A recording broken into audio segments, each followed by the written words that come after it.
জয় রাধে, জয় রাধে, জয় রাধে।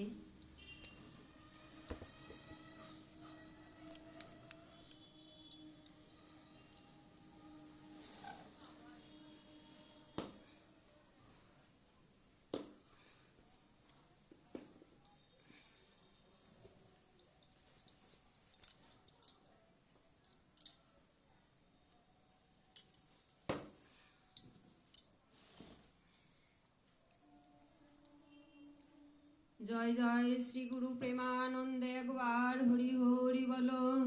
জয় জয় শ্রী রাধে রাধে শ্যাম নিতাই গৌর হরি বল হরি বল হরি বল। ওম অজ্ঞানতিমিরান্ধস্য জ্ঞানাঞ্জন শলাকয়া চক্ষুর্মিলিতং যেন তস্मै শ্রী গুরবে নমঃ। নমো ব্রহ্মণ্যদেবায় গো ব্রাহ্মণ্য হেতায় চ জগদ্ধিতায় কৃষ্ণায় গোবিন্দায় নমো নমো। মূকং করোতি বাচালং পঙ্গুলং ভয়তে গিরিম যৎকৃপাতমহং বন্দে পরমানন্দ মাধবম। তপ্ত কাঞ্চন গৌরাঙ্গী রাধে বৃন্দাবনেশ্বরী বিশ্বভানুসুতে দেবী প্রণমামি হরি প্রিয়ে। নমো বৃন্দাবৈ তুলসীতে পাওয়ে কৃষ্ণ প্রিয়া ওই কেশবর্ষচ কৃষ্ণ ভক্তি পদে দেবী সত্যবত্যই নমো নমো।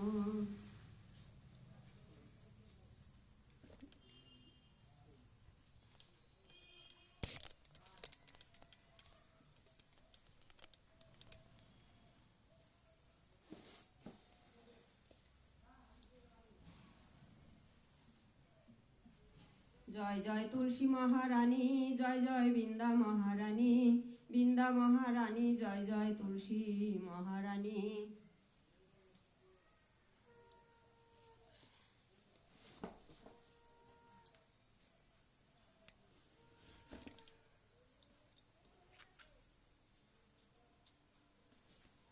ওম নমো ভগবতে বাসুদেবায়।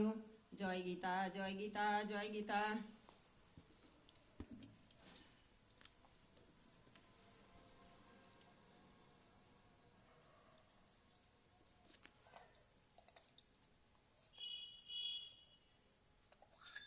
হরে কৃষ্ণ হরে কৃষ্ণ কৃষ্ণ কৃষ্ণ হরে হরে, হরে রাম রাম রাম রাম হরে হরে। হরে কৃষ্ণ কৃষ্ণ কৃষ্ণ হরে হরে, হরে রাম রাম রাম হরে হরে।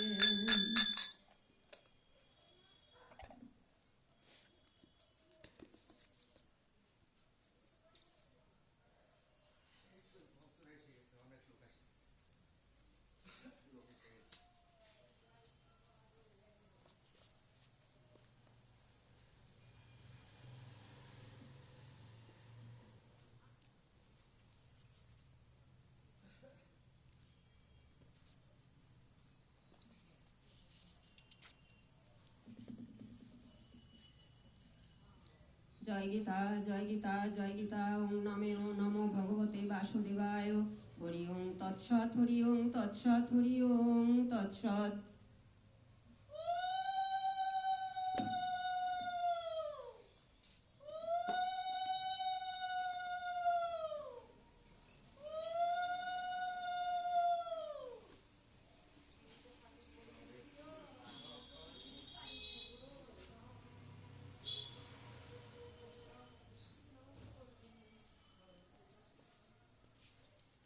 জয় জয় সুখদেব গোস্বামী প্রভুপাদ কি জয়, জয় জয় ব্যাসদেব গোস্বামী প্রভুপাদ কি জয়, জয় জয় পরীক্ষিত মহারাজ কি জয়, জয় জয় আপন আপন শ্রী গুরুদেব কি জয়। জয় গুরু, জয় গুরু, জয় গুরু, জয় জয় শ্রী গুরু কৃপা হি কেবলম।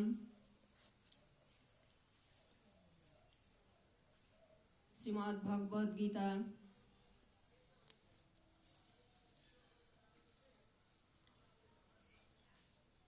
উত্তম রথ কি? যা আমাদের মনটাকে, দেহটাকে হাজার আকুলতা, অনুকূলতা এবং প্রতিকূলতার মধ্যে টলাতে না পারে, সেই দেহটাই হলো উত্তম রথ। যে পবিত্র রথে বসে, এটা মনে হয় একটু এরকম করা যায়, হ্যাঁ?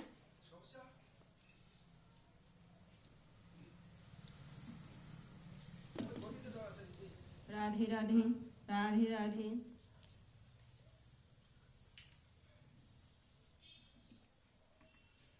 জয় রাধে, জয় রাধে, জয় রাধে। সাউন্ড আছে? জয় রাধে।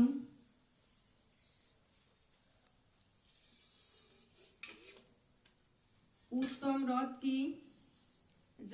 যাহা আমাদের মনটাকে এবং দেহটাকে হাজার অনুকূলতা প্রতিকূলতার মধ্যে টলাতে না পারে, সেই দেহই হলো উত্তম রথ। যে পবিত্র রথে বসে ভগবান গুরু সৎ শুদ্ধ ভজন পথ নির্দেশ করেন, সৎশুদ্ধ পথ নির্দেশ করেন, সেটাই হলো উত্তম রথ। সুনিশ্চিত দেহ রথকেই উত্তম রথ বলে।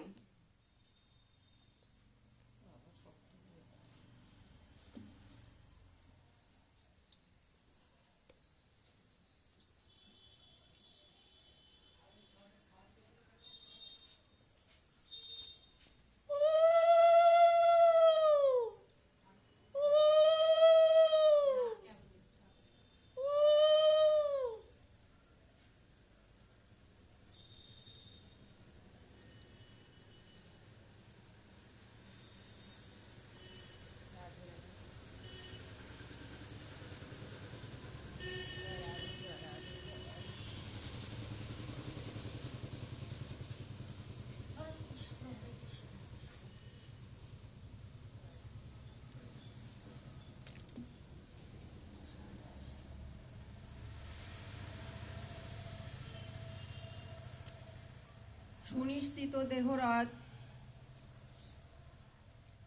দেহরথকে যিনি চলার পথের পাথেও করে, অসুবিধা হচ্ছে,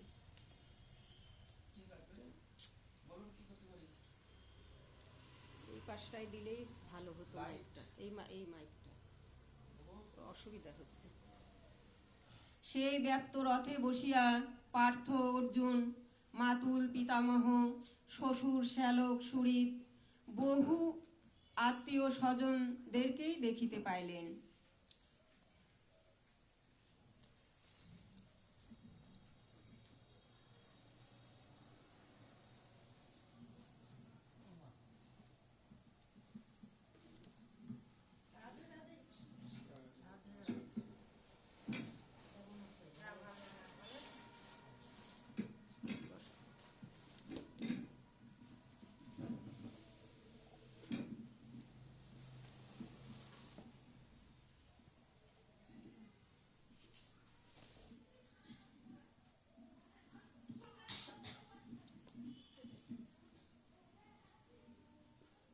জয় রাধে, জয় রাধে, রাধেশ্যাম, রাধেশ্যাম। শোনা যাচ্ছে? সবাইকে আমার, সমস্ত ভক্তমণ্ডলীকে আমার ধন্যবাদ। সেই ব্যক্ত রথে বসিয়া পার্থ অর্জুন, মাতুল পিতামহ, শ্বশুর শ্যালক সুহৃদ, বহু আত্মীয় পরিজন দেখতে পাইলেন। মহাভারত রচনাকারীদের টিকাকারদের মতে 18 অক্ষয়িনী সেনা মানে 40 লক্ষেরও সমান হবে। 18 অক্ষয়িনী অর্থাৎ 6.5 আরব সমকক্ষ, যা আজকের বিশ্বের সংখ্যার সমকক্ষ। তার মধ্যে নিজের আত্মীয় কিছু বেছে নিলেন। বাহির জগতের নিজের বলিয়া যা কিছু মনে হয়, তাহাই ভজনের আত্মত্যাগের প্রতিকূল অবস্থা। সংস্কৃত শ্লোক 27। তান সমীক্ষ সকুন্তেয় সর্বান বন্ধু নবস্থিতান কৃপয়া পরয়া বিষ্ঠ বিশদন্তি দমব্রবীত। অর্জুন নিজের আত্মীয় বধ করিতে হইবে বলিয়া শোক করিতে লাগিলেন। শ্লোক 18।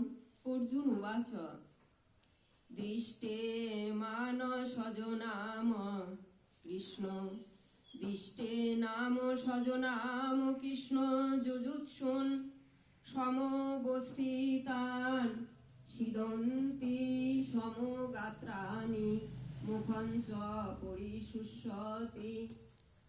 হে কৃষ্ণ সখা, এদের সবাইকে সামনে দেখে আমার অঙ্গ প্রত্যঙ্গ অবসন্ন হইতেছে, মুখ শুষ্ক হইতেছে, আমার শরীর কম্পিত হচ্ছে, রোমাঞ্চিত হচ্ছে।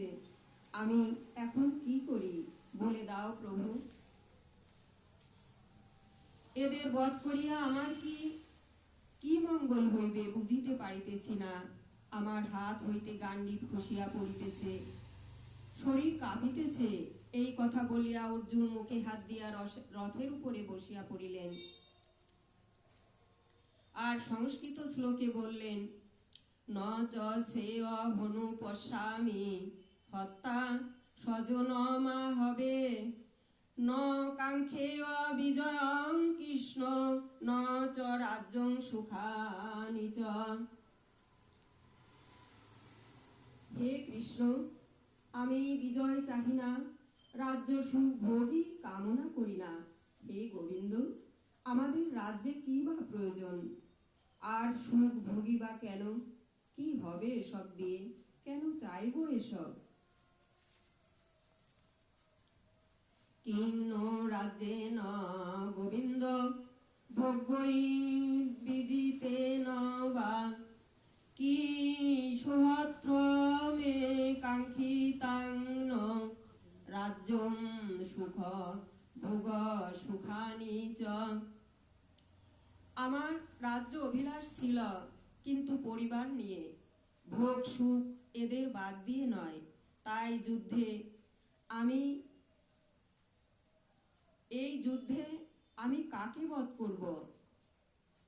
অর্জুনের এক সময় মোহ ছিল, তাই তিনি তার সামনে আত্মীয় স্বজনদেরকেই দেখিতে পাইলেন।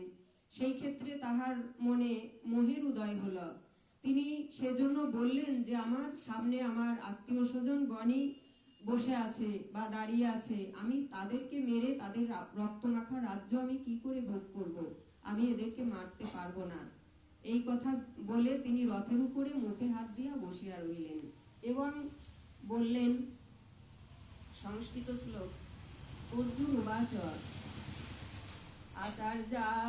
আচার্য পিতা বা পুত্রা স্থৈব চ পিতামহ মাতুলা শ্বশুরা পুত্রা শ্যালা সম্বন্ধী ন্যস্ততা। যাদের জন্য সুখ অভিলাষ তারাই আমার সামনে দণ্ডায়মান হয়েছে। হে মধুসূদন, ত্রৈলোক্য রাজ্য পেলেও আমি ইহাদের বধ করতে চাই না। এ রাজ্য তো দূরের কথা। 18 অক্ষয়িনী সেনা মধ্যে সে শুধু আপন স্বজনই দেখিতে পেয়েছিল। অনুরাগের নামই হলো অর্জুন। প্রত্যেক অনুরাগের পূর্বেই এমন মনোভাব হয়, এমন ধারণা হয়ে থাকে। যখন ক্ষেত্রজ্ঞের সংঘর্ষ অনুভব করে তখনই থেমে যায়, হতাশ হয়। যখন সে যখন জানতে পারে এরূপ মোহ থেকে বেরোতে হবে, তখনই তিনি অধীর হন।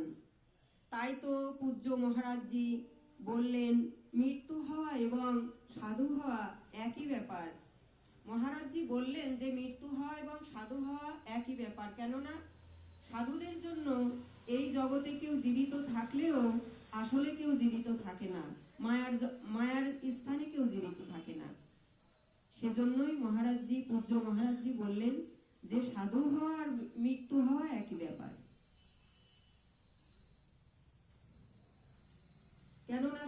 জন্য কেউ জীবিত থাকলেও মায়ার স্থানে কেউ জীবিত থাকবে না। যদি থাকে তাহলে সম্বন্ধ বিদ্যমান, মোহ শেষ হয়েছে কোথায়? তাহলে মোহ শেষ হয়েছে কোথায়? সাধুর জন্য যদি মাইক জগতের কেউ জীবিত থাকে তাহলে বুঝতে হবে যে তার মোহ এখনো শেষ হয়নি। সম্পূর্ণ ত্যাগ অর্থাৎ সমস্ত সম্পর্ক বিলীন হবার পরেই সাধন শক্তিশালী হয়। এই বিকারগুলির প্রসারই হলো জগৎ। এই যে মায়ামোহের বিকার, এই হলো মায়ার জগৎ। তাছাড়া সত্যিকারের কি আছে? যিনি এর প্রভাব মুক্ত তিনি যোগযুক্ত, তিনি বিশ্ব চরাচর জয় করেছেন। অর্জুন রাজ্যের স্বজন সুখকেই বেশি মূল্যায়ন করেছিলেন।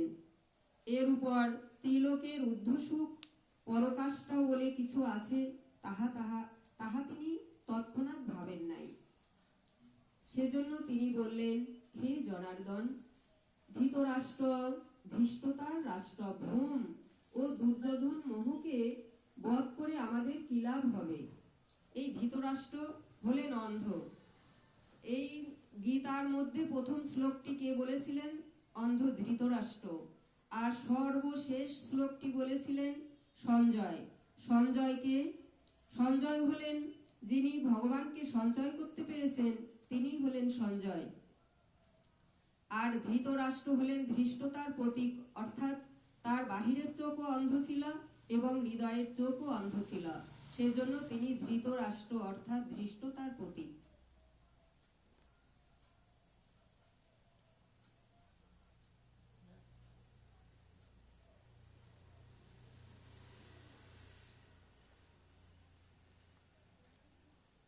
হে জনার্দন, ধৃতরাষ্ট্র ধৃষ্টতার রাষ্ট্র ভ্রম দুর্যোধনকে মেরে বা বধ করে আমাদের কি লাভ হবে? এই ধৃতরাষ্ট্র এবং ভ্রম দুর্যোধন এদেরকে মেরে আমার কি লাভ হবে? ইহাতে পাপই হবে কিনা বলো? অর্জুন উবাচ নিহত্তা ধাত্ত রাষ্ট্রান্ন কাপিতি সংঘ নার্দন পাপো মে বাদ শ্রয়েদস্মান হতইতা না ততই না।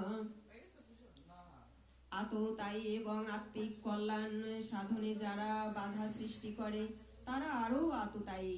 কাম ক্রোধ লোভ মোহ এরাই বেশি আততায়ী, শরীরের সম্বন্ধ অজ্ঞান জনিত। যেখানে দেহটাই নশ্বর সেখানে সম্পর্ক কয়দিনের, কি করে হবে? যদ্যপেত্য ন পশ্যন্তি লোভন পহত চেতস কুলক্ষয় কৃতং দোষং মিত্র দোহে চ পাতকম। ওরা মহাপাপে লিপ্ত হয়ে অজ্ঞানজনিত দোষ যাহা তাহা বুঝতে পারছে না, দেখতে পারছে না। কথং ন জ্ঞাম স্মৃতি পাদ অন্দাত ইস্মিন্নি বুদ্ধিতুম কুলক্ষয় কৃতং দোষং প্রপশ্বদ্ভি জনার্দন। হে জনার্দন, কুলনাশ জনিত দোষ জেনেও কেন আমরা এই পাপ থেকে বিরত হব না? কুলনাশে সনাতন কুলধর্ম নষ্ট হয়ে যাবে। অর্জুন বংশকুলকেই সনাতন ধর্ম বলে মনে করেছিলেন, তাই বললেন, হে কৃষ্ণ, পাপ বৃদ্ধি পেলে কুল স্ত্রীগণ ভ্রষ্টা হবে, তাহাতে বর্ণ সংকর জন্মাবে। ভগবান বললেন, আত্মাই শাশ্বত সনাতন, ইহাকে লাভ না করাই বর্ণ সংকর।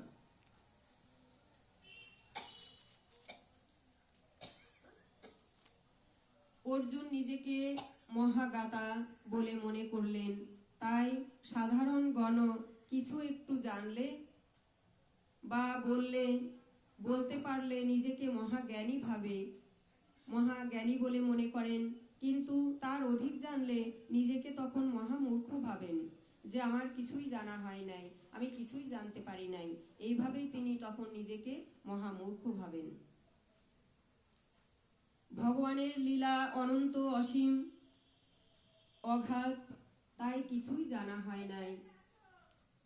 তাই অর্জুন একসময় শ্রীকৃষ্ণকে দোষারোপ করে নাড়া দিলেন, যদি ওরা বধ করে করুক, ইতিহাস তো জানবে অর্জুন জ্ঞানী ছিল, তাই নিজে আত্মবলি দিয়ে যুদ্ধ হতে দেয়নি। অর্জুনের এই কথার প্রেক্ষিতেই ভগবান বুঝিয়ে এত কথা বললেন। 18-10 অধ্যায় পর্যন্ত। সঞ্জয় উবাচ, সংস্কৃত শ্লোক। এব মুক্তা অর্জুন সংখ্যে রথোপস্থ উপবিশদ বৃষিজ্য সমরং চাপং শোক সংবিঘ্ন মানুষ। অর্জুন ধনুর্বাণ ত্যাগ করে রথের পশ্চাৎ ভাগে বসিয়া পড়িলেন, অর্থাৎ ক্ষেত্রজ্ঞের সংঘর্ষ থেকে সরে দাঁড়ালেন। নিষ্কর্ষ, গীতা শাস্ত্র ক্ষেত্রজ্ঞের যুদ্ধ বর্ণনা হয়েছে ঈশ্বরীয় বিভূতি সম্পন্ন ভগবান স্বরূপের স্বরূপ দর্শন।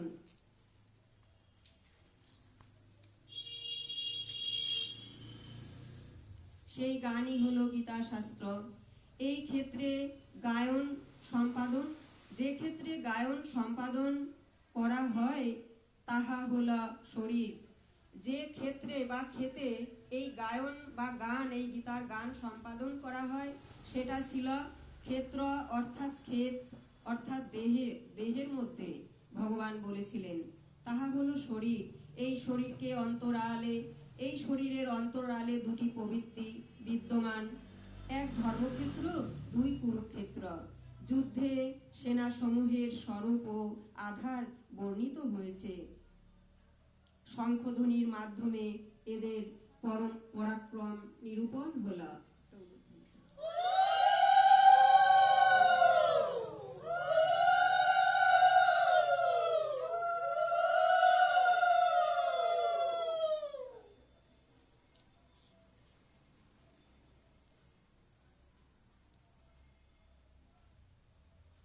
তদন্তর যে সেনার সাথে যুদ্ধ করার ছিল তাহা নিরীক্ষণ করা গেল। এদের গণনা 18 অক্ষয়ণী, অর্থাৎ 6.5 আরব বলা হয়। এদের দুই প্রবৃত্তি, এক ইষ্টনমুখী আর অন্যটা বহির্মুখী, দৈবী ও আসুরী। কেউ দৈব ভাবের ভাবী, কেউ অসুর ভাবের ভাবী। অসুর ভাবের ভাবী কাহারা ছিল? কৌরবগণ। আর দৈব ভাবের ভাবী কাহারা ছিলেন? তারা হলেন পাণ্ডবগণ। কেউ ইষ্টমুখী দৈবী ভাবের ভাবী, আর কেউ বহির্মুখী সংসার জগতে মায়ামোহের।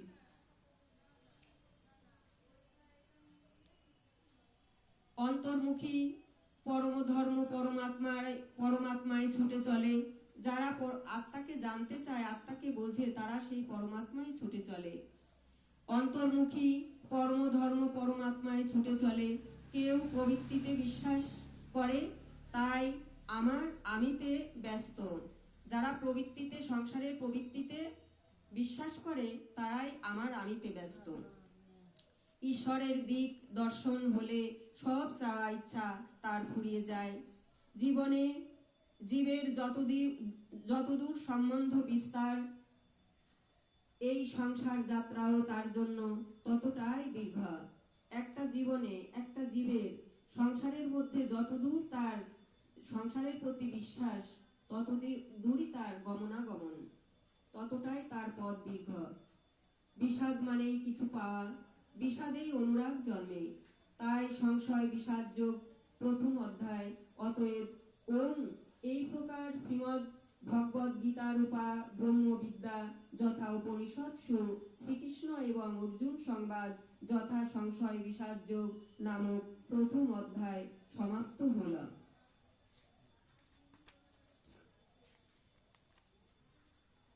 শাস্ত্র রচনার 2টি ব্যবস্থা, এক সামাজিক ও আধ্যাত্মিক দিক ধরে রাখা।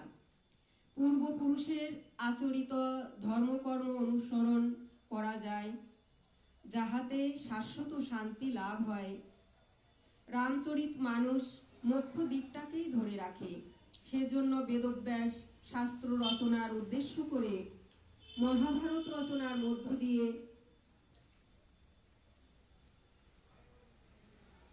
ক্রমদিক নির্ণয় করবার জন্য গীতা বাংলায় অনুবাদ করে জগতে বাঙালিদের হিত সাধন করেছেন। মানুষ এই শান্তির কল্যাণ পথে ভ্রান্তির মিশ্রণ না করে বসে। তাই এই আধ্যাত্মিক মূল্যবোধে গীতার সংকলন যথার্থ গীতা, ভগবানের অতুলনীয় দিব্যবাণী।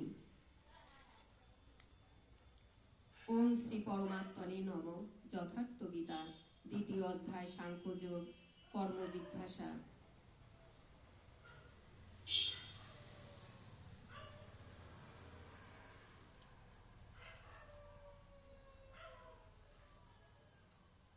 শ্রীমদ্ ভগবদ গীতা প্রথম অধ্যায় গীতার প্রবেশিকা মাত্র ছিল। সাধনা আরম্ভে পথিকের যেগুলি সমস্যা বলে বোধ হয় সেগুলিরই বিবরণ দেয়া রয়েছে। উভয় পক্ষই যুদ্ধের জন্য প্রস্তুত, কিন্তু সংশয় কেবল অর্জুনের। কি করলে ভালো এবং মন্দ হবে, মন্দ না করে ভালো করাটাই তার কাম্য ছিল। গুরু মহারাজ বললেন, যদি কারো নয়নে অশ্রু, হৃদয়ে ব্যথা, মন খারাপ, সংসারে অনীহা এসে যায়, সেটাই জানবে তার আসল পথ চলা শুরু হয়েছে। যদি কারো সংসারে অনীহা মানে ভালো লাগে না সংসারটা, বা ভগবানের নামে চোখে জল আসে, হৃদয়ে সবসময় ব্যথাহত হয়ে থাকে, সেটাই হলো তার আসল পথ চলা, মনটা ভরাক্রান্ত। তাই অর্জুনেরও এক সময় সেটাই হলো। তাই ভগবান এত কিছু তার উদ্দেশ্যেই বলেছিলেন, অর্থাৎ আমাদের সবার উদ্দেশ্যেই বলেছেন তিনি। সেটাই তার আসল পথ চলা শুরু জানবে। সৎসঙ্গ ভাব সবকিছু বিদ্যমান। উপসংহারে বলেছেন, প্রায় গ্রন্থকার টিকা লেখার সময় নতুন তথ্য খোঁজেন, কিন্তু সত্য চিরদিন সত্যই থাকে, তাহা খুঁজতে হয় না, তাহা অপরিবর্তনীয়। নতুন সংবাদ খবরের কাগজে ছাপা হয়, নতুন সংবাদগুলি খবরের কাগজে ছাপা হয়। সত্য কখনো পুরনো হয় না। প্রত্যেক মহাপুরুষ সেই সত্যের পথে চলে ভ্রান্ত মানুষদের পথ দেখান, আসল বাস্তব কথার উপদেশ বলে। তারা সমাজকে বিভ্রান্ত করেন না। যাদের কেউ তা করেন, তাহলে বুঝতে হবে তাহারা এখনো সত্যের পথে চলতেই শেখেননি, তিনি সত্যে পৌঁছাননি। মহাপুরুষগণ সমাজে যে কুরীতিক ছিল, সে পথ সরিয়ে সত্যের পথ প্রশস্ত করে গেছেন। এটাই কল্যাণময় পথ। যত মত তত পথ নয়, সত্য স্থিতি, সেটাই হলো যথার্থ মত। আমরা ভাবি যত মত ততই পথ, সেটা সত্যি নয়। এই সত্যের পথে চলাটাই হলো আসল মত। যত মত তত পথ নয়, সত্যে স্থিত হওয়া, সেটাই যথার্থ মত। ইহা ভ্রান্তদের প্রেরণা প্রদান করে, কোনো গোড়ামি নয়, কুরীতিক কথা নয়। দ্বিতীয় অধ্যায়ে 16 সংখ্যক শ্লোকে তিনি বলেছেন, অর্জুন, অসৎ বস্তুর কোনো কালে অস্তিত্ব নেই, সতের বিনাশ নেই। দ্বিতীয় অধ্যায়ে 39 নং শ্লোকে বললেন, নিষ্কাম কর্মযোগের বিষয় শোনো। এই কর্মের অল্প আচরণও জন্ম মৃত্যুর মহা ভয়ঙ্কর কবল থেকে তোমাকে মুক্ত করে দেবে। এটাই নিয়ত কর্ম। এই নিয়ত কর্ম করতে থাকো, যাহা নির্ধারিত দিক দর্শন করিয়ে দেয়। এরপর যদি একবারও তোমার জন্ম নিতে হয়, তবে যাত্রা সম্পূর্ণ হয়েছে কোথায়? যজ্ঞের প্রক্রিয়ায় কর্ম। যজ্ঞ মানে ঈশ্বরের দিক দর্শন। ইহা মন এবং ইন্দ্রিয়ের অন্তক্রিয়ার দ্বারাই সম্পাদন হয়। আর অমৃত তত্ত্ব জানাটাই হলো জ্ঞান। কর্মের যোগ্য অর্থ হলো আরাধনা। গীতা স্বয়ং পূর্ণ আদিশাস্ত্র। গীতা স্বয়ং সম্পূর্ণ এবং আদিশাস্ত্র। বেদের সার হলো উপনিষদ, উপনিষদের সার এই গীতা শাস্ত্র। চরম অনুরাগেই কর্ম জিজ্ঞাসা আসে। বোঝা যাচ্ছে ভালো না? গেরগের করছে? চলছে।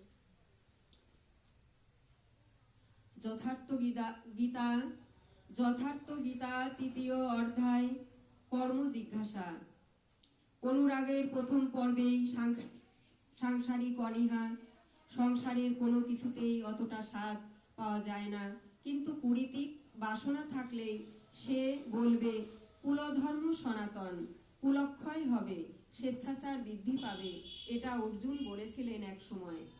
সংসারের সবকিছু আমার বা আমাদের, এই জ্ঞান জন্মাবার জন্য কিছু কুড়িতিক তার মধ্যে ছিল, যার জন্যই তিনি বললেন এই যুদ্ধে সনাতন ধর্ম নষ্ট হয়। 1 নাম্বার সনাতন ধর্ম নষ্ট হবে, 2 বর্ণসংকর উৎপন্ন হবে, 3 পিণ্ডতক ক্রিয়া লোপ পাবে, 4 কুলক্ষয়, যে পাপ তাহাই করবার জন্য উদ্যত হয়েছি। এই সমস্ত কথা অর্জুন একসময় বললেন। এই বিষয়ে যোগেশ্বর শ্রীকৃষ্ণ বললেন, কর্মে আসক্ত অজ্ঞানী ব্যক্তিগণ যেভাবে কর্ম করে, বিদ্বান বিনয় সম্পন্ন অনাসক্ত ব্যক্তিরাও সেভাবেই কর্ম করেন বটে, কিন্তু তাহারা ফলের আশা করেন না। জ্ঞানী পুরুষ কর্ম করে, তবে আসক্ত হয় না।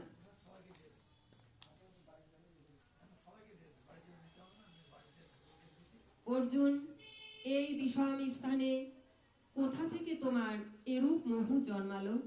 পারলৌকিক যার লক্ষ্য, তাহার এই মোহরূপ অজ্ঞান কেন? একদিন এই কুল রক্ষার জন্য মীরার শাশুড়িও বিলাপ করেছিল, কিন্তু তাকে কয়জন চেনে বলো, বা মানে বা মনে রেখেছে? মীরাকে সবাই চেনে, শ্রদ্ধা জানায়, মীরাকেই শ্রদ্ধা জানায় বা তাকেই সবাই চেনে, কিন্তু মীরার শাশুড়িকে কয়জন চেনে? সে সংসারের জন্য বিলাপ করেছিল, তাই মীরার শাশুড়িকে অনেকেই চেনে না, কিন্তু মীরাকে সবাই চেনে। সংসারে পাগল লোকের কোনো কীর্তি নেই, অথচ আত্মজ্ঞানী লোকের কীর্তি আছে।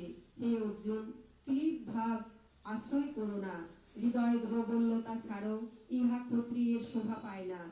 যিনি পুরুষহীন সেই হলো নপুংসক। সেই পুরুষ ছেলে হৃদয়স্থ আত্মাকে, যে পুরুষ ছেলে হৃদয়স্থ আত্মাকে জানে না, সেই নপুংসক। সে পুরুষ নয়, সে হলো নপুংসক। দেহির জন্য শোক করা উচিত নয়। আত্মা সংস্কার অনুযায়ী দেহ ধারণ করে। সংস্কৃত শ্লোক। ভগবান উবাচ। এতক্ষণ অর্জুন উবাচ ছিল, অর্জুন বলেছিলেন, এখন ভগবান বলছেন।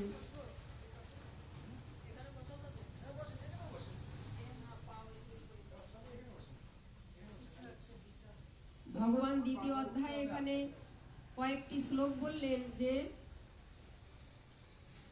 দ্বিতীয় অধ্যায়ে ভগবান কয়টি শ্লোক বললেন?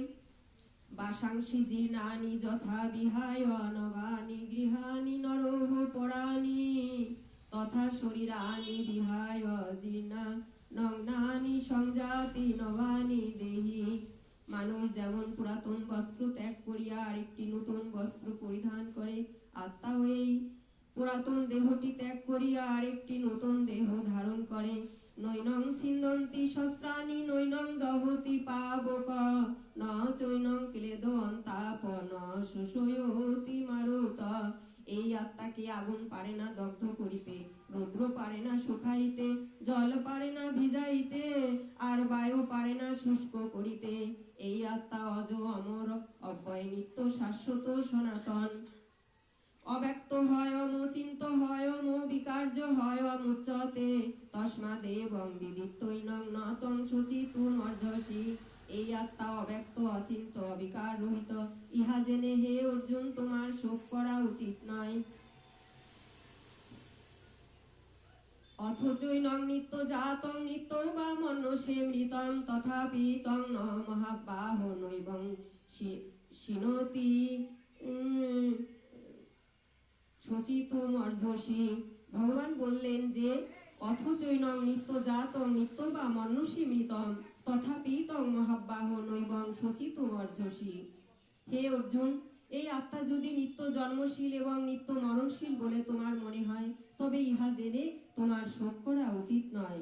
জাতস্য হি ধ্রুব মৃত্যু ধ্রুবং জন্ম মৃতস্য চ তস্মাৎ পরিহার্যে হর্তে ন তং শচিতুমর্ধসি। এই আত্মা জন্মালেই মৃত্যু এবং মৃত্যু হইলেই আবার এই আত্মা জন্মায়, তবে ইহার জন্য তোমার শোক কিসের? অব্যক্তাদীনি ভূতানি ব্যক্ত মধ্যানি ভারত অব্যক্ত নিধনান্যে তত্র গা পরিবেদনা। এই আত্মা জন্মের পূর্বে অপ্রকট ছিল, মৃত্যুর পরেও অপ্রকট হয়ে যাবে, শুধু মধ্যবর্তী দিনগুলিতেই প্রকটিত থাকে। হরি বল, হরি বল। আমরা প্রকটিত হয়ে আছি এখন, তাই সবকিছু পরমাত্মা ভগবান আমার এই দেহ রথে বসে আছেন, সব তোমাদের সবার রথে বসে আছেন। তাই তোমরা এখানে পাঠের স্থানে আসতে পেরেছো, আমিও এখানে বসতে পেরেছি। এই কথা বলা, এই চলে আসা সবই তার জন্যই সম্ভব হয়েছে। সেজন্য তিনি বললেন যে অব্যক্তাদীনি ভূতানি ব্যক্ত মধ্যানি ভারত অব্যক্ত নিধনান্যে তত্র কা পরিবেদনা।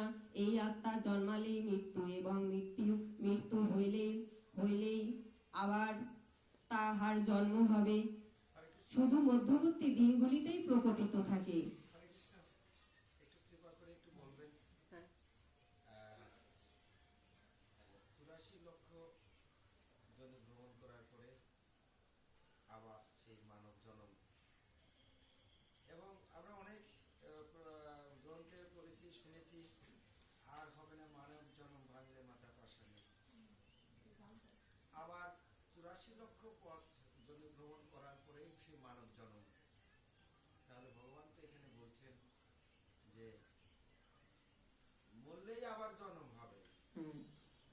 যে কোনো জন্ম হতে পারে, মানুষ যে হব এর কোনো গ্যারান্টি নেই। তাহলে কি সেই 84 লক্ষ পথ ভ্রমণের মধ্যে আবার ব্যাখ্যা করা আছে, এত লক্ষ পশু রূপে, এত লক্ষ প্রাণী রূপে, এত লক্ষ গাছ রূপে, এরকম করে ভাগ করা আছে। তাহলে কি যেহেতু ওই যে দেহ ত্যাগ করা মাত্রই, যেমন মানুষ একটা বস্ত্র ত্যাগ করে আবার নতুন বস্ত্র পরে, তেমনি আত্মা এই বডিটা ত্যাগ করে আর একটা বডি ধারণ করে। তাহলে কি 84 লক্ষ পরিক্রমণ করার দরকার আছে? প্রভু যদি একটু কৃপা করে বুঝিয়ে বলতেন। 84 লক্ষ সেই ভ্রমণ করাবেন তো ভগবানই, শ্রীহরি। আমরা পশু পাখি স্থাবর জঙ্গম আদি অনেক জনম পাড়ি দিয়ে এসে এই মনুষ্য জন্ম, যেহেতু বললেন যে মনুষ্য জন্মই দুর্লভ জন্ম, অতি দুর্লভ এই মনুষ্য জন্ম বহু জন্মের অবসানে পরম করুণাময় শ্রী ভগবানের কৃপায় লাভ হয়েছে। তাই ক্ষণভঙ্গুর বিনাশশীল এই জগতের অনিত্য মিথ্যা ভোগ বাসনার পাদে পড়ে নিজ জীবনের অমূল্য সময় অমূল্য সম্পদ বৃথা নষ্ট করে কি লাভ? এই কথাটা কি বললেন? ভগবান বলছেন যে তোমার অমূল্য জীবন পেয়েছো তুমি, তোমার সব থেকে দামি জিনিস কি? সেটা হলো তোমার এই মানব দেহ। তো এই মনুষ্য জন্ম পেয়েছো, তুমি ভালো কর্ম করলে আবার মানুষ হবে, আর যদি ভালো কর্ম না করতে পারো, পশুদের মতো আচরণ করো, তাহলে আবার পশুজনিতে যাবে, আবার তোমাকে সেই 84 লক্ষ জনি ভ্রমণ করে আবার মানুষ হতে হবে। জয় রাধে। সবকিছু আমাদের কর্মের উপরে ভিত্তি করবে। হয়েছে? রাধে রাধে। আচ্ছা, রাধে রাধে। হ্যাঁ হ্যাঁ, অতি দুর্লভ এই মনুষ্য জন্ম বহু জন্মের অবসানে পরম করুণাময় শ্রী ভগবানের কৃপায় লাভ হয়েছে।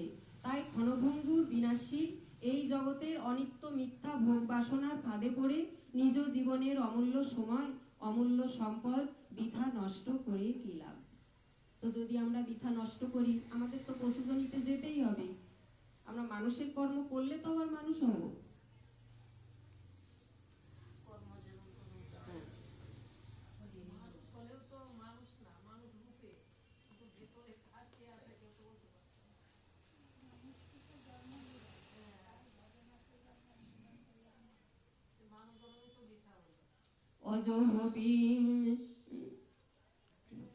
অজোহপি স্বর্ণ ব্যাত্মা ভূতার নামী স্বরহপিষণ প্রকৃতিং সামধিষ্ঠায় তন্ময়া মানবম। তো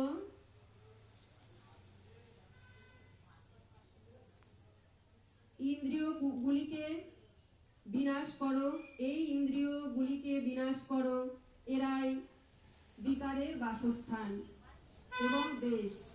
ইন্দ্রিয় থেকে মন শ্রেষ্ঠ, মন থেকে আত্মা শ্রেষ্ঠ। আত্মাকে জানতে পারলে দেহের বিকারের খপ্পরে আর পড়তে হয় না। এই আত্মাকে যদি আমরা জানতে পারি, এই বারবার আমাদের দেহ ধারণ করতে হবে না, এর খপ্পরে আর পড়তে হবে না। বিকার সমূহই জানতে বাধা সৃষ্টি করে। আমাদের মনের মধ্যে যে বিকারগুলি রয়েছে, মায়ার বিকার, কাম ক্রোধ লোভ মোহ মদ মাৎসর্য, এরা হলো বিকারের জায়গা। এদের জন্যই আমরা ভগবানকে বুঝতে পারি না। কি করতে এই জগতে এসেছি আর কি করে গেলাম, এই বিকারের মধ্যে, মিথ্যা ছলনার মধ্যে পড়ে আছি। সেই জন্য আমরা আসল বোঝ, সার বোঝ আমাদের হয় না। বিকার সমূহই জানতে বাধা সৃষ্টি করে। বুদ্ধি দ্বারা মনকে, ইন্দ্রিয়গুলিকে যথাযথ পথে পরিচালনা করতে হবে। আত্মজয়ী, আত্মপ্রত্যয়ী হতে চেষ্টা করো। কর্ম দুর্জয়, এই কাম হলো দুর্জয় রিপু। এই যাদের মধ্যে সংসারের কামনা বাসনা রয়েছে, সেগুলি হলো দুর্জয় রিপু। তাই কাম বাধা পাইলেই ক্রোধের উদ্বেগ হয়, সে সবসময় ক্রোধ করতে থাকে। গীতার কথা একদম সত্যি, বাস্তব। আমরা জীবন থেকে অনেক কাজ থেকেই বুঝতে পারি বিষয়গুলো। কাম দুর্জয় শত্রু, ইন্দ্রিয়গুলির সাহায্যে কাম মনকে মোহগ্রস্ত, মোহমুগ্ধ করে। এই শত্রু অন্তরিক এবং যুদ্ধ অন্তর্জগতে। রাধে রাধে। এই শত্রু হলো অন্তরিক, অন্তর্জগতের, এবং যুদ্ধ অন্তর্জগতের। সংসার বন্ধন থেকে মুক্তি দেয়, এই সংসার বন্ধন থেকে মুক্তি দেয় সৎ শুদ্ধ কর্ম। এই দেখো, সংসার বন্ধন থেকে মুক্তি দেয় এই সৎ শুদ্ধ কর্ম। সৎ শুদ্ধ কর্ম না করতে পারলে আমরা কোনোদিনই সংসার থেকে মুক্তি পাবো না। সেটাই হলো প্রকৃত যজ্ঞ। বাহিরের যজ্ঞ নিষ্কাম নয়, কেননা কোনো স্বার্থে করা হয়, কিছু চাওয়া পাওয়ার জন্যই। কিন্তু অন্তরের বিকার ত্যাগ করে নিষ্কলুষ ভাবে যাহা চাওয়া যায়, অহৈত কি ভক্তি দ্বারায়, তাহাই প্রকৃত যজ্ঞ, সেটাই মহাযজ্ঞ। জীবন থেকে সততায়, জীবনটাকে সততায় পূর্ণ করো। দয়ায় অনুরাগে নির্ভুল করতে হবে, নচেত কর্মবন্ধনের আবিলতায় চাপা পড়তে হবে। বারবার এই পৃথিবীতে আসার যাওয়ার খেলায় খেলতে হবে। যজ্ঞের প্রক্রিয়াই হলো যথার্থ কর্ম। ভগবান বললেন, আমি যোগী, অথচ কর্ম করি কেন? যাহাতে অনুগামীরাও আমার পথই অনুসরণ করে। বিজাতীয় প্রবৃত্তি সমূহ থেকে আত্মাকে নিরুদ্ধ করবার নামই হলো যুদ্ধ। সেজন্যই শ্রীকৃষ্ণ ধ্যানস্থ হয়ে যুদ্ধ করতে বললেন।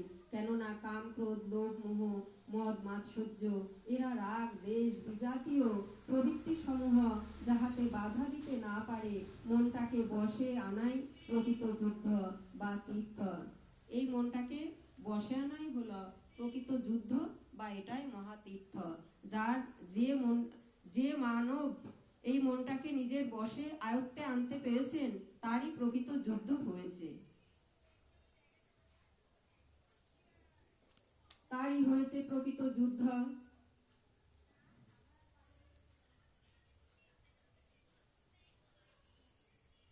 মনকে বশে আনায় প্রকৃত যুদ্ধ বা তীর্থ। কোটি তীর্থে গিয়েও লাভ নেই যদি না অন্তঃকরণকে আমরা শুধরাতে পারি।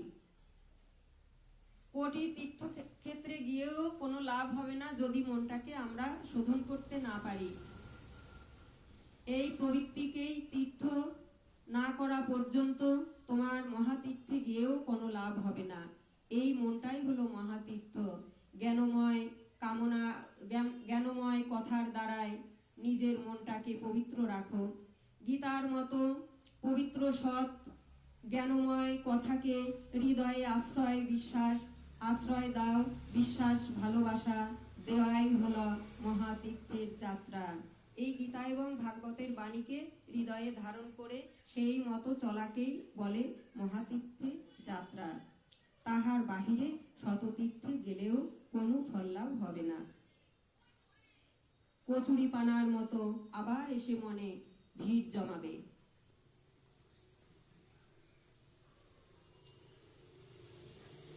তাতে কি লাভ? তীর্থস্থানে যাও, কিন্তু আগে সংযমী এবং ত্যাগী হও। কুরুক্ষেত্র মানে বিকারের স্থান, বিকার নাশী ধর্মক্ষেত্র, পূর্ণভূমি, সেটাই গীতা মাতার পরিভাষা। শ্রীপ্রভু পিতা, আবার তিনি মাতা হয়ে অমৃত দুগ্ধ, কথামৃত দুগ্ধ দান করলেন।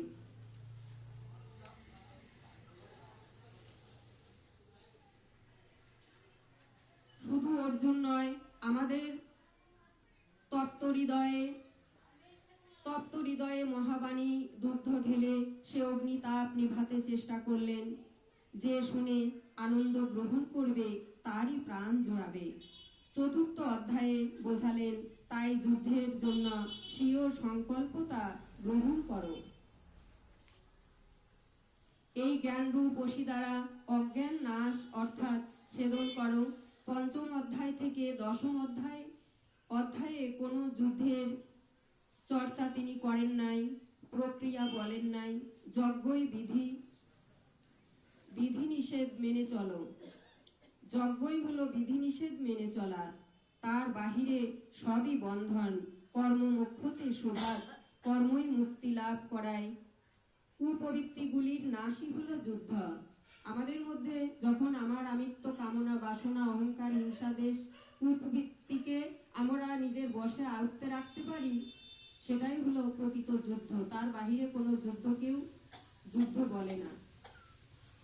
গত 2 অধ্যায়ে যুদ্ধের চিত্রায়ন করা হয়েছে। একাদশ অধ্যায়ে তিনি বললেন, অর্জুন, আমি বিজাতি ও শত্রুদের আগেই মারিয়া রাখিয়াছি, তুমি শুধু নিমিত্ত মাত্র হও। যাহা কুরুক্ষেত্র স্থানে মরে পড়েছিল, যাহারা বা পড়ে আছে, তাহারা সবাই বিকার, মায়া, মোহ। এরা সবাই ছিল বিকার, তারাই হলো মায়ামোহ। ভগবান চাইছেন যে তুমি এদের থেকে নিস্তার নিষ্কৃতি পেতে চাও, যদি এটাই দেখার বিষয়। ভগবান বললেন, তুমি যদি এই কাম, ক্রোধ, লোভ, মোহ, মদ, মাৎসর্য, এদের এই বিকারগুলির থেকে তুমি নিষ্কৃতি পেতে চাও, যদি, সেটাই আমার দেখার বিষয়। প্রকৃতপক্ষে আমার দ্বারাই আগেই হত হয়েছে এরা। তুমি উপলক্ষ স্বরূপ হও। যিনি প্রেরক তিনি করাবেন। মৃত দেহকেই তুমি নাশ করো। তৃতীয় অধ্যায়ে শত্রু বিনাশ প্রেরণা ছিল। বিকারের বাসস্থান বিনাশ করো। দেহ নাশবান, এই দেহটা হলো নাশবান। ক্ষত্রিয়ের জন্য যুদ্ধই একমাত্র প্রধান বলেছেন। পঞ্চদশ অধ্যায়ে সংসারকে দৃঢ়মূল অশ্বত্থ বৃক্ষ বলেছেন, যাকে অসঙ্গতারূপী অস্ত্রের দ্বারায় ছেদন করে আত্মজয়ী হও। পরম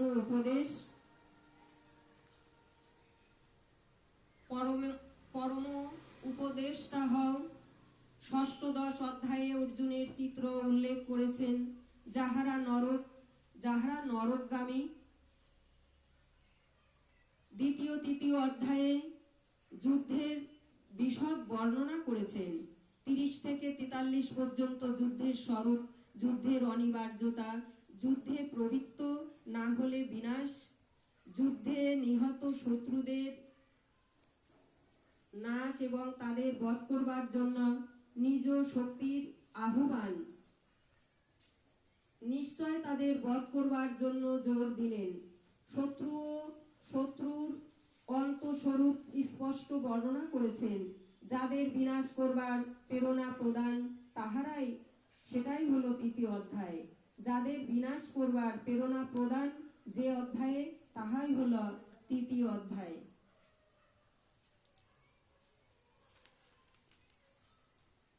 চতুর্থ অধ্যায়ে জ্ঞানযোগ যজ্ঞ কর্ম স্পষ্টীকরণ, মানুষের মুক্তির দিব্য সংবাদ, দিব্য বার্তা।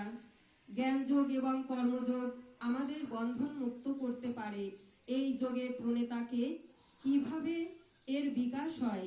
শ্রী ভগবান উবাচ, ইমং ভগবান উবাচ মানে ভগবান বললেন, ইমং বিবস্বতে যোগং প্রত্যবানহম বয়ম বিবস্বান্ন নবে প্রাহ মনোরীক্ষা কবে ব্রবীত। হে অর্জুন, এই অবিনাশী যোগ আমি সর্বপ্রথম বিবস্বান অর্থাৎ সূর্যদেবকে বলেছিলাম, আর সূর্যদেব তার পুত্র বৈবস্বত মনুকে বলেছিলেন, আর বৈবস্বত মনু তার পুত্র রাজা ইক্ষ্বাকুকে বলেছিলেন। এবং পরম্পরা প্রাপ্ত মিমং রাজস্বয় বিদু সকালে নেহ মহতা যোগ নষ্ট পরন্তপ। এইভাবে পরম্পরা ক্রমে প্রাপ্ত হয়ে এই যোগ রাজস্বীগণ জানতে পেরেছিলেন, কিন্তু বহুদিনের ব্যবধানে অনেক দিন অতীত হওয়াতে ইহা প্রায় বিলুপ্ত হতে বসেছে। সয় বয়াং ময়াতে হর্দ যোগ প্রোক্ত পুরাতন ভক্তহসি মে সখা ভক্তহসি মে সখা চেতি রহস্য হেত্য ধুক্তমাম। হে অর্জুন, তুমি আমার প্রিয় ভক্ত এবং প্রিয় সখা, তাই এই অবিনাশী যোগ আমি আজ আবার পুনরায় তোমাকে বললাম। তখন অর্জুন বললেন যে বহুনি মে ব্যতীতানি।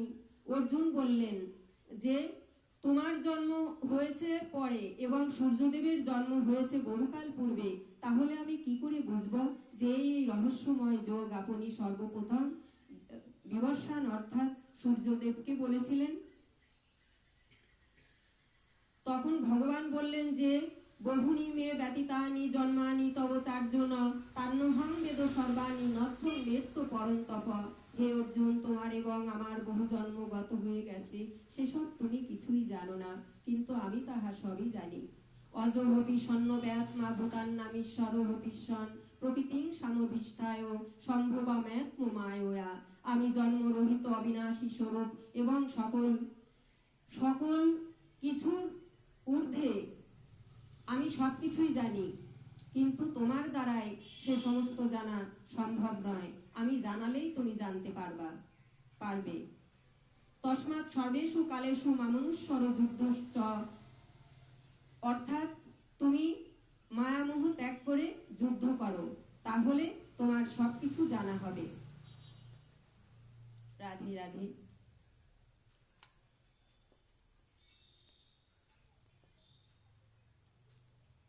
ভগবান বললেন, এই যোগ আমি প্রথমে বিবর্ষান অর্থাৎ সূর্যদেবকে বলেছিলাম, সূর্যদেব তার পুত্র বৈবস্বত মনুকে বলেছিলেন। ঋদ্ধি সিদ্ধির পর্যায়ে এনে দাঁড় করালেন, এক সময় তাহাও নষ্ট হয়ে যায়, খালন হয়ে যায়। ভজনের আরম্ভে বিবর্ষান অর্থাৎ নিঃশ্রেষ্ঠ শ্বাসে সঞ্চার করে দেয়। আমরা যাহা বাহিরের যুদ্ধ দেখেছি, এ সবই ভিতরের, কারণ সূর্য প্রতীক স্বরূপ প্রকাশ এবং ওই রূপেই শ্বাসেই প্রকাশ বিদ্যমান। শ্বাস না থাকলে কোনো প্রকাশ হয় কি? আমাদের যদি শ্বাসই না থাকে, তাহলে প্রকাশ কি করে সম্ভব হবে?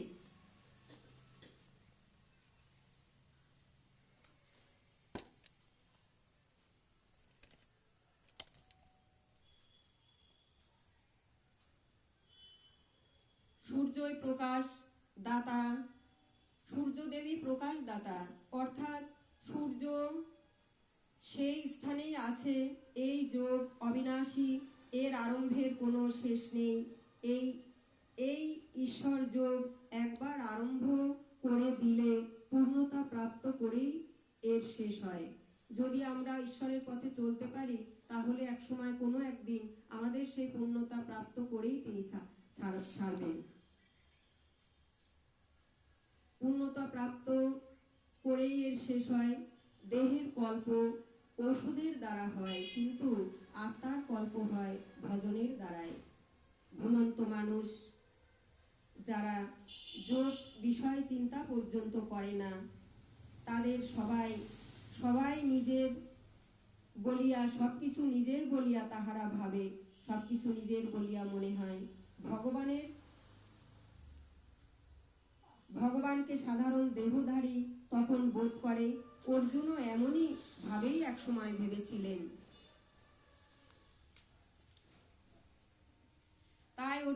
বলেছিলেন। অর্জুন উবাচ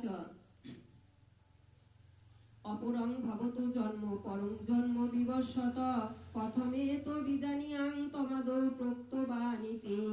ভগবান, আমার জন্ম আপনার জন্ম এখন হয়েছে, আর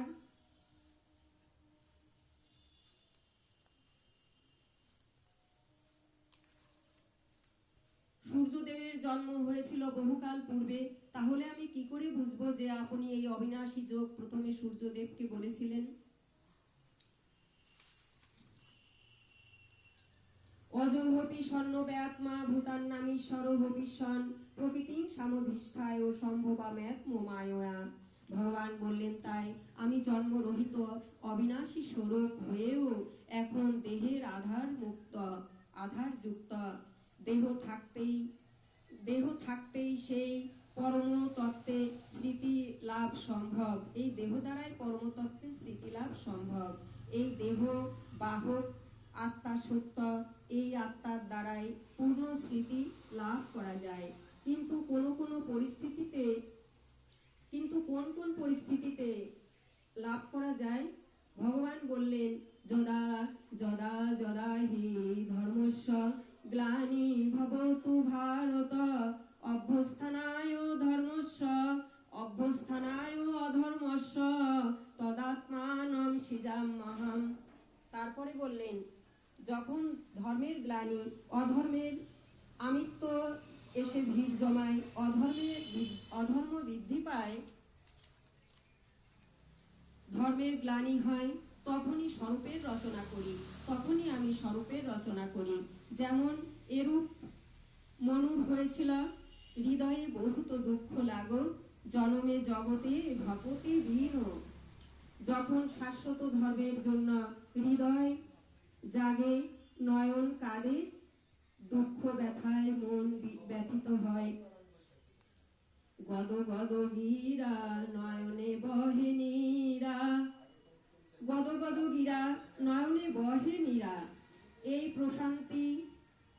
প্রশান্ত ভাব আসে, তবুও যখন মায়ার গণ্ডি পেরোতে পারে না, শত চেষ্টাতেও ব্যর্থ হয়, তখনই তিনি অধর্ম ঘুচাতে, গ্লানি মুছাতে হৃদয়ে নাম স্বরূপ অভয় রূপে আবির্ভূত হন। গদ গদ গীরা তো নয়নে বহে নীরা। নীরা অর্থাৎ নীর, অর্থাৎ জল। এরূপ পরিস্থিতিতে আত্মাই স্বরূপের রচনা করে। আমি স্বরূপের রচনা করি, অর্থাৎ ভগবান কেবল অনুরাগীর জন্যই আবির্ভূত হন। এটাই শ্লোকের মূল অর্থ। প্রশ্ন, আপনি আবির্ভূত হয়ে কি করেন? শ্লোক, কেউ প্রশ্ন করলেন যে আপনি আবির্ভূত হয়ে কি করেন? তখন ভগবান বললেন যে পরিত্রাণায় সাধুনা বিনাশায় চ দুষ্কৃতাম ধর্ম সংস্থাপনাথায় সম্ভবামি যুগে যুগে। আমি পরিত্রাণায় সাধুনাং বিনাশায় চ দুষ্কৃতাম ধর্ম সংস্থাপনাথায় সম্ভবামি যুগে যুগে। অর্জুন, একমাত্র পরমাত্মাই সাধনযোগ্য, যাকে লাভ করলে আর কোনো সাধনের প্রয়োজন হয় না। এতে সহযোগিতা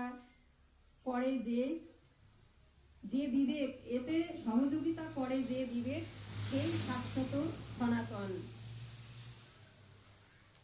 সমদম নাশ করো, সমদম লাভ করো, সেগুলো নির্বিঘ্নে প্রবাহিত করবার জন্য, অর্থাৎ দুষ্কৃতাম, যাদের মাধ্যমে দোষ ও যুক্ত কার্যগুলি সম্পাদিত হয়, কাম ক্রোধ লোভ মোহ বিজাতীয় প্রবৃত্তি সমূহ সমূলে নষ্ট করি এবং ধর্মকে উত্তম রূপে স্থাপন করতে আমি যুগে যুগে আবির্ভূত হই। যুগে যুগে অর্থ সত্য ত্রেতা দাপর কলি নয় শুধু। যুব ধর্মের উত্থান পতন মানুষের চারিত্রিক গুণাবলীর উপরেই নির্ভর করে, স্বভাবের উপরে নির্ভর করে, ভিত্তি করে। যুব ধর্ম চিরকাল ধরে আছে, ইহা রামচরিত মানুষের সংকেত দেওয়া হয়েছে। রাম মায়াই হল আত্মমায়া। সত্যগুণ উদ্ভাসিত হলেই রাজস এবং তামস শান্ত হয়ে যায়। মনের প্রসন্নতা এলেই সত্যযুগ আবির্ভাব হয়, সত্যযুগের আবির্ভাব হয়। রাজস তামস যুক্ত যে ভাব, শত্রু মিত্র জ্ঞান, শত্রু মিত্র জ্ঞান, হিংসা মান অপমান, তাহাই কলিযুগ। তমগুণে আলস্য নিদ্রা, প্রমাদের বাহুল্যতা দেখা দেয়। তমগুণী নিষিদ্ধ কর্মে নিষ্কৃতি, তমগুণের নিষিদ্ধ কর্মে নিষ্কৃতি পেতে হবে। ওম তৎসৎ, এই কাজে প্রবৃত্ত হতে হবে। যারা সৎ কাজে প্রবৃত্ত হতে পারে না, অজ্ঞান বাধা দেয়। এইভাবে যুব ধর্মের উত্থান পতন মানুষের নৈতিক চরিত্র ও প্রবৃত্তির উপরে নির্ভর করে। ইহাই চারি যুগ বা চারি বর্ণ। এগুলি অতি উত্তম, উত্তম, মধ্যম ও নিকৃষ্ট বলেছেন, চার শ্রেণী বলেছেন। প্রত্যেক শ্রেণীর যোগ্যতার সঙ্গে ইষ্ট থাকেন। অনুরাগীর হৃদয়ে প্রকট হন তিনি। একমাত্র তত্ত্বদর্শী গণই আমার জন্মকর্মের রহস্য জানেন।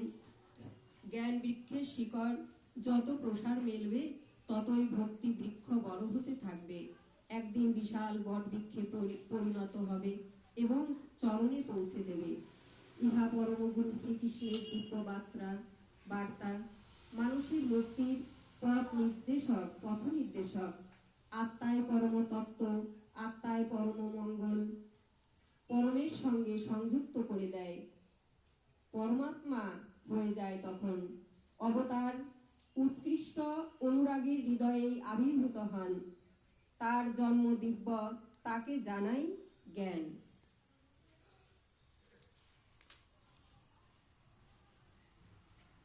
যে যথা মাং প্রপদ্যন্তে তাংস্তথৈব ভজাম্যহম মম বর্তমানুবর্তন্তে মনুষ্যা পার্থ সর্বশ। হে অর্জুন, যে ভক্ত আমাকে যেভাবে ভজনা করেন, আমিও সেই ভক্তকে সেভাবেই ভজনা করে থাকি।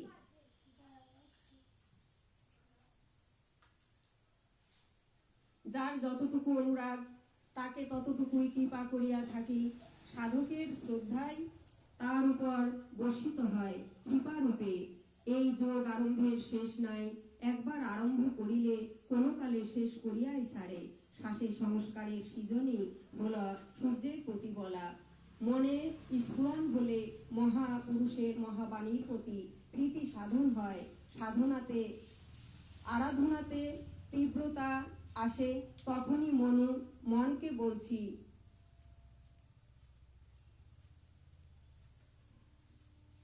তখনই তিনি বলেন, হে মনু, মনকে বলছি যে মন অবিনাশী, যেমন মন হলো অবিনাশী, ভগবান যেমন অবিনাশী, এই মনটাও অবিনাশী যদি সাধন করা যায়। তিনি পরমাত্মা। আগে মনে, পরে ইচ্ছা প্রবল হলে সাধন শুরু হয়।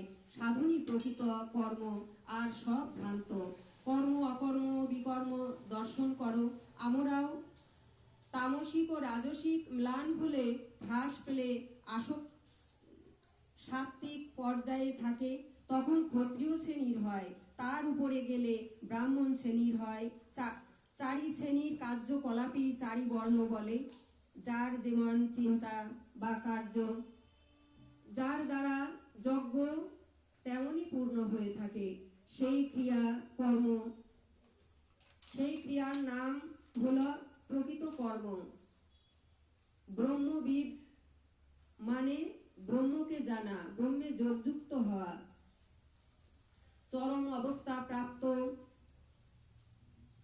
চরম অবস্থায় যিনি প্রাপ্ত হতে পারেন, তিনি ব্রহ্মবিদ। মন বাক্য দ্বারা সম্পূর্ণরূপে স্বয়ংে স্থিত হও। তিনি কর্মে অকর্ম দর্শন করেন। ভাবেন, আমি কিছুই করি না, যা করান তিনিই করান। রাধে রাধে। কটা বাজে দাদা? হ্যাঁ, 7:30 বাজে আপনি করেন। পাঠ শেষে আমাকে 5 মিনিটের জন্য মাইকটা দিবেন। আচ্ছা আপনার মতো করে আপনি চালান, আমি পূজাটা রাধে রাধে। 8টায় ছেড়ে দিচ্ছি, 6টায় শুরু হয়েছে। ওম নমো ভগবতে বাসুদেবায়। জয় গীতা পঞ্চম অধ্যায়। সন্ন্যাস যোগ। অর্জুন উবাচ সন্ন্যাসং কর্মাণং কৃষ্ণ পুনর্যোগঞ্চ সংশোষি যস্যেয়তয়োরেকং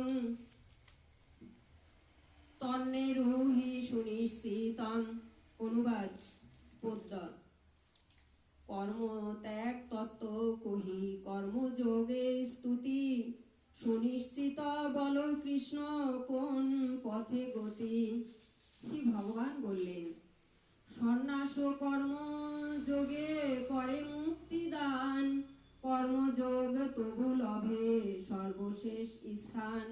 ভগবান বললেন, সন্ন্যাস ও কর্মযোগ সবই মুক্তি দেয়, তবে কর্মযোগ তবু এই প্রকৃত নিষ্কাম কর্ম যেটা, সেটাই সর্বপর্যায়ে পৌঁছে দেয়।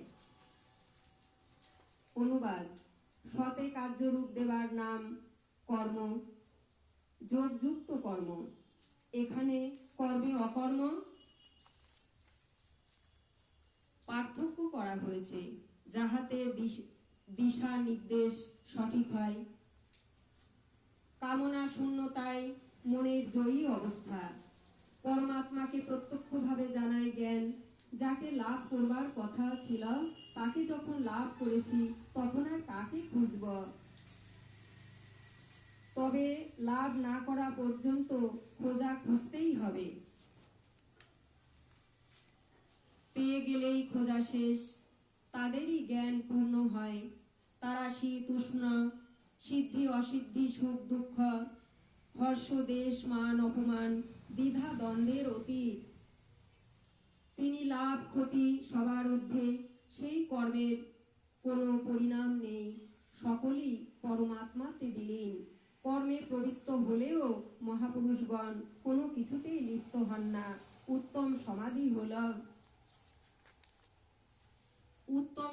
হলো ব্রহ্ম কর্ম সমাধি না। ব্রহ্মে বিলীন, সাংসারিক বন্ধন মুক্ত, নিয়ত কর্ম ভজনেই তারা তৃপ্ত থাকে। হোম অগ্নি আহুতি এসব সবই যজ্ঞের প্রক্রিয়া, সবই ব্রহ্মময়। 6ষ্ঠ অধ্যায়ে বললেন, অর্জুন তুমি দুঃখ করো না, কারণ তোমার মধ্যে দৈবী সম্পদ উপস্থিত হয়েছে। আমাতে সমর্পিত আত্মসংযম, এই আমাতে সমর্পিত এবং আত্মসংযম এক প্রকার আগুন, যাহাতে বহির্মুখী ইন্দ্রিয় সমূহের চাওয়াকে ভস্মাত করে। গীতা মানব মাত্রেরই তর্কাতীত ধর্মশাস্ত্র। গীতার তাৎপর্য যথার্থ গীতা রূপে প্রস্তুত করে। স্বামী অর্গরানন্দজি মহারাজ মানব মাত্রকে এর অমূল্য নীতি প্রদান করেছেন। গীতার হাজার হাজার ব্যাখ্যার মধ্যে দেবীপ্যমান এই ব্যাখ্যা যথার্থ গীতার। দিব্য সংবাদ শ্রবণের মাধ্যমে আপনারা সকলেই পরম শ্রেয় লাভ করুন। পরম শ্রেয়র সাধক হন। 3য় অধ্যায়ে অর্জুন বলেছিলেন, ভগবান জ্ঞানযোগ যদি শ্রেষ্ঠ হয়ে থাকে, তবে কেন আমাকে এই ভয়ঙ্কর কর্মে নিযুক্ত করছেন? অর্জুন বললেন যে জ্ঞানযোগ যদি শ্রেষ্ঠ হয়ে থাকে, তবে আমাকে এই ভয়ঙ্কর কর্মে কেন নিযুক্ত করছেন? কর্ম অপেক্ষা জ্ঞান যোগী অর্জুনের কাছে শ্রেষ্ঠ বলে মনে হয়েছিল, কারণ জয় পরাজয় উভয়ই লাভ ছিল। পরাজয়ে দেবত্ব, জয়ে মহামহিমী স্থিতি। উভয় মার্গেই কর্ম করতে হবে। ইহার মধ্যে কোনটি শ্রেয় সঠিক করিয়া আমায় তাহা বলুন।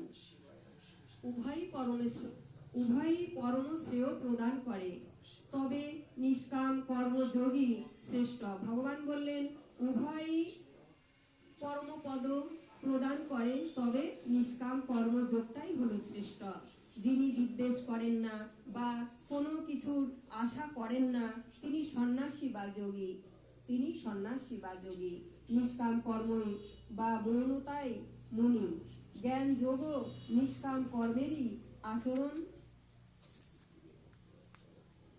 করতে হয়। তাই উভয়েই যোগী পদ। একই আরাধনা, শুধু কেউ ক্ষমতায় নির্ভরশীল, কেউ বা ভগবানে। একজন ব্যক্তিগত আর একজন সংস্থাগত। দেহের থেকে শ্রেষ্ঠ ইন্দ্রিয়, তারপর মন, তার থেকে বুদ্ধি শ্রেষ্ঠ, সবার উপরে বিবেক। সেখান থেকেই মানুষ প্রেরিত হয়। ধ্যানস্থ হও, সন্তাপ মুক্ত হও ও আত্মসমর্পণ করো। আরাধনা করো, সাধন করো। যিনি দেহ জয় করেছেন তিনি বিজিত আত্মা।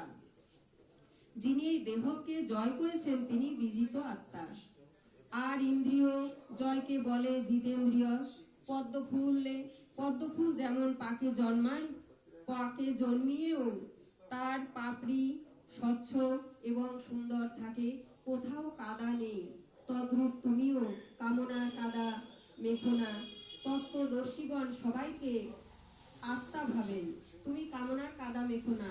এই তত্ত্বদর্শীগণ সবাইকে আত্মা ভাবেন, সবার মধ্যে আত্মাকে দর্শন করেন। তাহারাই সমদর্শী। তাহারা বিদ্যা বিনয় সম্পন্ন, ভক্তির চরম সীমায়।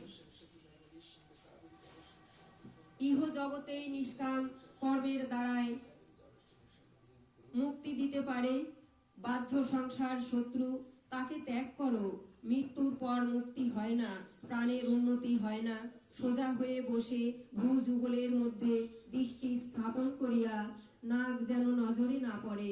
নাক দ্বয়ের ছিদ্র পথে যে প্রাণ অপান বায়ু বিচরণ করে, সেখানে শ্বাস বায়ু যুক্ত করতে হবে।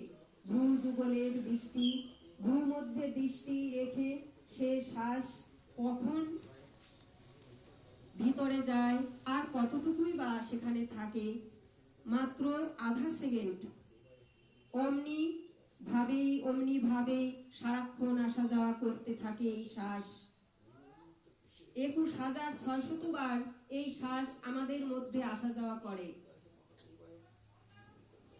শ্বাস গ্রহণেই প্রাণ, ছাড়লেই অপান। এই শ্বাস,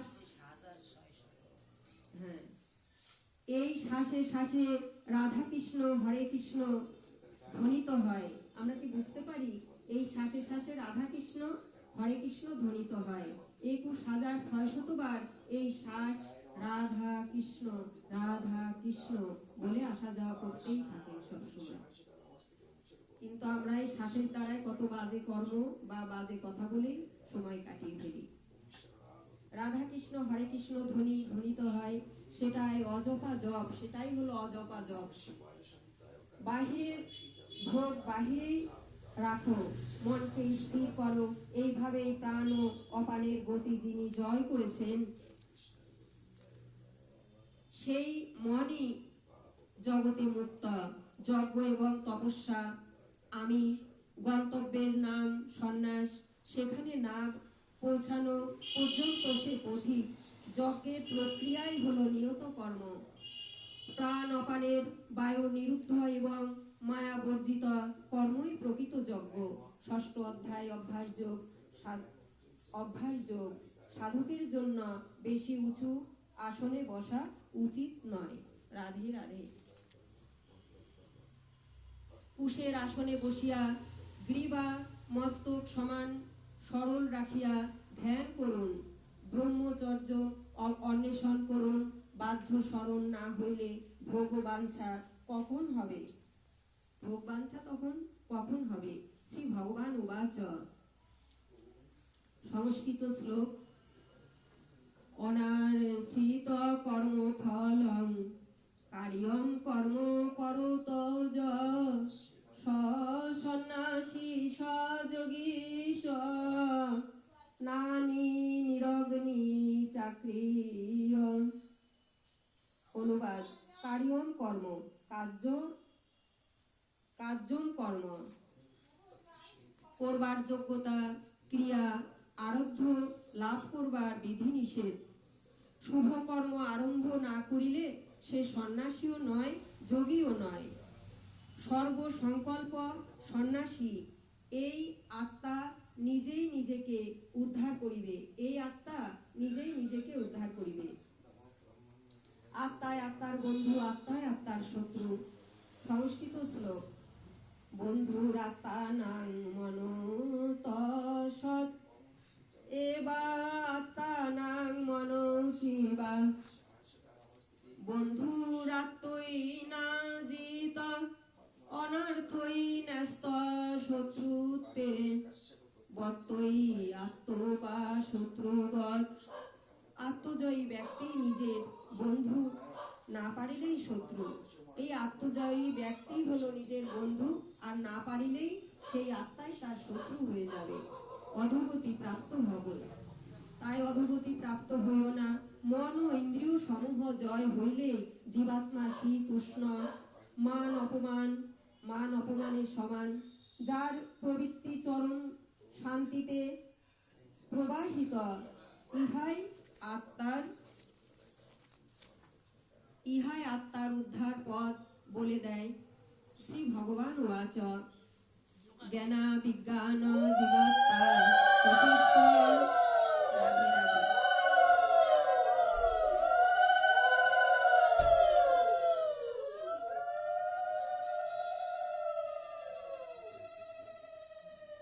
জয় মা, জয় মা।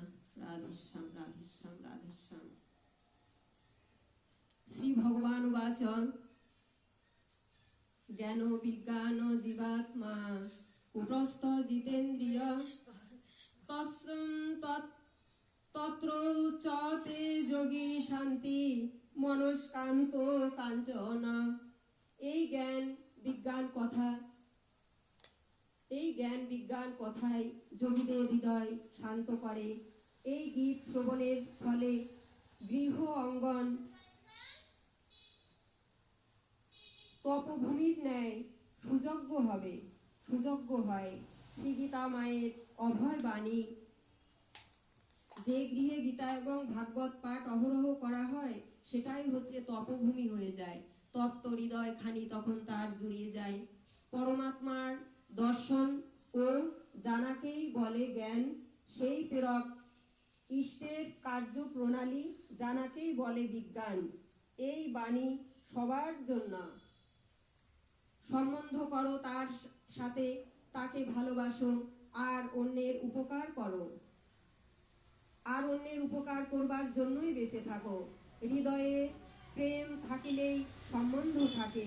আমি বড় ভক্ত, সব আমার দ্বারাই হয়, এই অভিমান করো না। এই অভিমান থাকলে ভগবান দূরে সরে যান। একদিন অর্জুনের অভিমান হলো যে আমি বড় ভক্ত, আমি যাহা বলি মাধব তাহাই শোনেন। আমার রথের সারথি হয়ে কত দূর কত কিছু তিনি করলেন, তো প্রভু তাহা বুঝতে পেরে মায়ার দ্বারা তাকে পিপাসা লাগিয়ে বললেন, মায়ার দ্বারা তাকে পিপাসত্ব করলেন এবং বললেন, এটা তো মরুভূমি, জল পাবে কোথায়? তো প্রভু একদিন মায়ার দ্বারাই অর্জুনকে পিপাসা লাগিয়ে দিলেন, আর বললেন, অর্জুন বলছেন, প্রভু আমাকে একটু জল দিতে পারেন, আমি খুব পিপাসার্থ, আর পারছি না, কোথায় পাবো জল? তখন ভগবান বললেন, এটা তো মরুভূমি, এখানে কোথায় জল পাবে? তবে একটুখানি এগিয়ে গিয়ে দেখো তো, মনে হচ্ছে ওখানে যেন বনের মধ্যে একটা গৃহ রয়েছে। তো অর্জুন তখন ওই গৃহের সামনে গিয়ে দেখছেন টিপটিপ করে একটা হারিকেনের আলো জ্বলছে। তখন অর্জুন গিয়ে বললেন, কে আছেন এখানে, আমাকে একটু জল দেবেন? তো বুড়িমা বেরিয়ে এসে বললেন, একজন বুড়িমা বেরিয়ে এসে বললেন, হ্যাঁ বাছা, তুমি কোথা থেকে এসেছো? হ্যাঁ হ্যাঁ, আমি তোমায় জল দেব বলে বুড়িমা তাকে জল দিলেন। তো তখন জল খাবার পরে অর্জুন একটু চমকিত হয়ে একটু দূরে পিছিয়ে সরে দাঁড়ালেন। তো বুড়িমা একটু মুচকি হেসে বললেন, কি গো বাছা, তুমি ভয় পেলে নাকি? অর্জুন তখন বলছেন, আচ্ছা বুড়িমা, আপনি তো আমায় জল দিয়ে জীবন বাঁচালেন, তবে আমি একটা বিষয় দেখে খুব আশ্চর্য হয়ে গেলাম। কোন জিনিস বলো? ওই যে আপনার মাথার শিওরে 3টে ধারালো অস্ত্র কেন রাখা? তখন বুড়িমা আবার হাসলেন, হেসে বললেন, ও, এটা দেখে তুমি ভয় পেয়েছো বুঝি? তো এর কিছু কারণ রয়েছে। তো এই প্রথম অস্ত্র দ্বারা আমি একজনকে কাটবো। অর্জুন বললেন, কাকে? তো আমি কাটবো দ্রৌপদীকে। আমি কাটবো দ্রৌপদীকে, কেননা আমার প্রভু যখন সেবায় বসেছিলেন, দ্রৌপদী তখন হে নারায়ণ রক্ষা করো বলে সে আমার প্রভুকে ডেকেছে। আর নারায়ণ তখন ছুটে গেলেন তার শাড়ি দান করে, শাড়ি হয়ে তার ইজ্জত বাঁচাতে। তখন আমার প্রভুর সেবা হলো না। তা আমি খুব মনে দুঃখ পেয়েছি তার জন্য। তা আমি প্রথম কাটবো ওই দ্রৌপদীকে। তো অর্জুন আরো আশ্চর্য হলেন, বুড়িমা তারপরে কাকে কাটবেন? তো তারপরে কাটবো মা যশোমতীকে। অর্জুন তখন হাসলেন, হেসে বলছেন, মা যশোমতীকে কাটবেন কেন? বলে, কেন কাটবো না? আমার গোপালকে উদুখালে বেঁধে রেখেছিলেন এই রোদের মধ্যে একটুখানি ক্ষীরস্বর ননির জন্য। তার 9 লক্ষ ধেনু, তার কি ক্ষীরস্বরের অভাব যে তিনি আমার গোপালকে উদুখলে বেঁধে কষ্ট দিয়েছিলেন?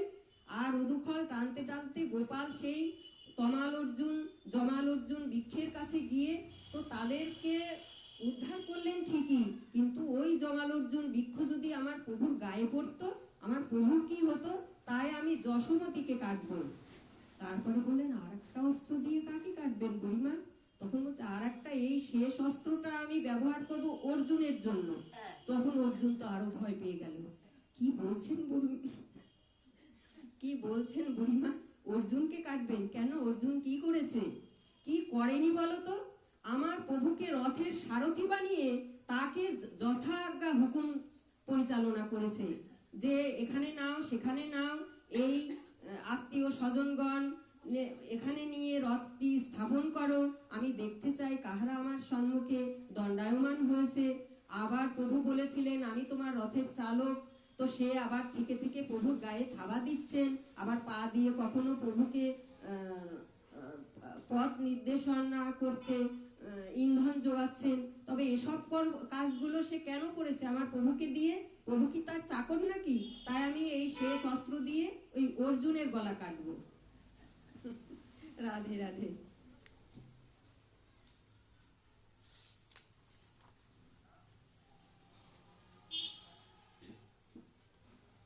আচ্ছা, বিশ্রাম দিয়ে দেবো এখানে। কালকে থেকে আবার এর পরের থেকে পাঠ করবো। হ্যাঁ, তোমরা সবাই বাড়ি যাবে। দাদা বিশ্রাম? হ্যাঁ, কালকে পাঠ হবে। কালকে পাঠ হবে।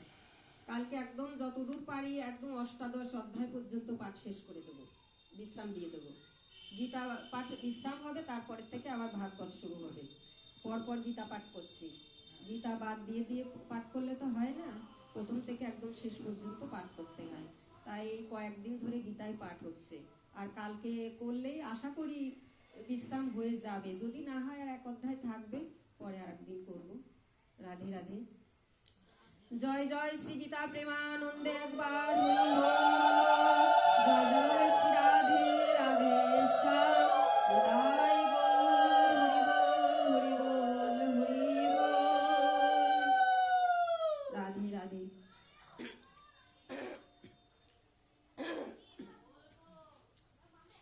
বাঞ্ছা কল্পতরুভ্যশ্চ কৃপা সিন্ধুভ্যেব চ পতিতানাং পাবনেভ্যো সর্ববৈষ্ণবেভ্যো নমো নমো। সর্বভক্ত বৈষ্ণবেভ্যো নমো নমো।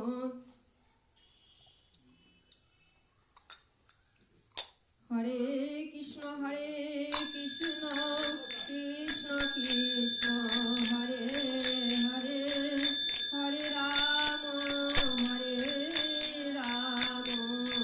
রাম রাম হরে হরে। হরে কৃষ্ণ কৃষ্ণ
হরে কৃষ্ণ। জয় নিতাই, জয় নিতাই। একটু প্রসাদ পেয়ে যাবেন সবাই। প্রসাদ নেবেন তার আগে আজকে প্রসাদ নেওয়ার আগে বিজয়া বসেন। একাদশী, বিজয় একাদশী ব্রত ছিল। আপনাদের আজকে একটু একটু কষ্ট দেব। রাধে রাধে। হ্যাঁ, আজ 2 মিনিট বেশি না, অল্প একটু সময় কষ্ট দেব।